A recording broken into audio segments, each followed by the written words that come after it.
Welcome to the Neo Movie Show. I'm your host, Andrew Chan. I'm a member of the Film Critics Circle of Australia. I also host a number of movie nights across public clubs in Hong Kong. First off, Happy Chinese New Year. 恭喜發財同埋恭喜恭喜. Let's head straight to the film review. You can check out anytime you like, but you can never leave. The oldest stories resonate the deepest. Australian director Bruce Beresford, returning to the intimate Australian terrain that birthed his former films like Dawn's Party and Breaker's Morant, understands this profoundly.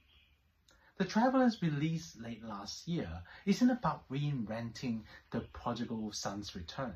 It's about dissecting that familiar ache with the scalpel sharpened by the sun, dust, and the unbearable weight of the unsaid things. This is a film where the home isn't a sanctuary, but a museum of unresolved tensions under a punishing Western Australian sky. Stephen, played by Luke Bracey, shedding his normal action hero skin with remarkable grace, jets in with the ratified air of the European opera houses. His mission is grim, a final audience with his dying mother, but the confrontation awaits him in front of him is actually his father.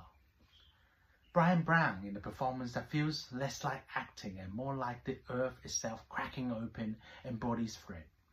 He's a momentum of an Australian stoicism where you can see the weathered and the immovable. He views Stephen's cosmopolitan success not with pride, but with a bewildered resentment. What uses are the velvet curtains and standing ovations against the solid, stubborn reality of the land he knows. Director Bruce Beresford thankfully avoids those kind of grand pronouncements. His direction is deceptively simple, almost invisible. He lets the landscape capture the stark, beautiful harshness by Peter James to do the heavy lifting. The sterile transition world that Stephen inhabits in crashes violently with the sun-bleached, static reality of his hometown. It's not just the scenery, it's also the physical manifestation of the charms between the father and the son. You feel the heat and the dust in your throat, and the sheer distance, the geographical and emotional, that Stephen has traveled only to find that had never really escaped. What elevates the Travellers beyond the well-trod path is his brutal honesty. Luke Bracey is excellent in conveying Stephen's jet-lagged soul and the perpetual anxiety of a man who is precisely living out of suitcases and displaced constantly. But this is actually Brown's theme. Playing the father Fred is difficult and often infuriatingly obscene, yet undeniably heartbreakingly human. There's no cheap sentimentality in Hollywood style waiting in the wings.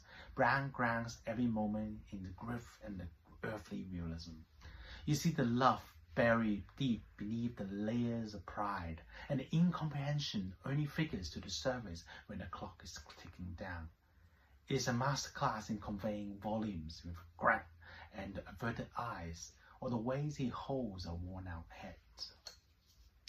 Yes, the pacing is deliberate. Some may call it slow, but this isn't laziness. It is in the necessity of how the film, the rhythm, the lives lives in quiet desperation of the words that can take decades to form. Beresford forcefully force us to sit in uncomfortable silences, to feel the weight of the decades of misunderstanding hanging heavily in an air-conditioning living room. The film earns its emotional payoff precisely because it refused to offer an easy one. Travellers is a quiet, resonant triumph. It's a film that's inescapable baggage of the blood and place. It understands that you can change your address, your continent, and entire world, but the gravitational pull of the family and the wounds and the various and unspoken loyalty remains constant. For those who seek drama anchored not in spectacle, but in the profound depths of the human connections and disconnections, deliver actors operating the peaks of their powers. The Travellers is an essential Australian viewing. It's one of the finest, most truthful Australian films in recent memory. A poignant reminder that sometimes the hardest journey isn't the one that crosses oceans, but the one living across the living room. Really enjoyed the movie, rated the movie 8 out of 10, and gave it 4 stars. Thank you for watching another episode of the Neo Movie Show. If you enjoy our channel, feel free to subscribe, like, and also follow our Instagram. I'll see you next time, and have a happy new year. Welcome to the Neo Movie Show. I am your host, Andrew Chan. I am a member of Film Critics of Australia and regular most host at private clubs in Hong Kong.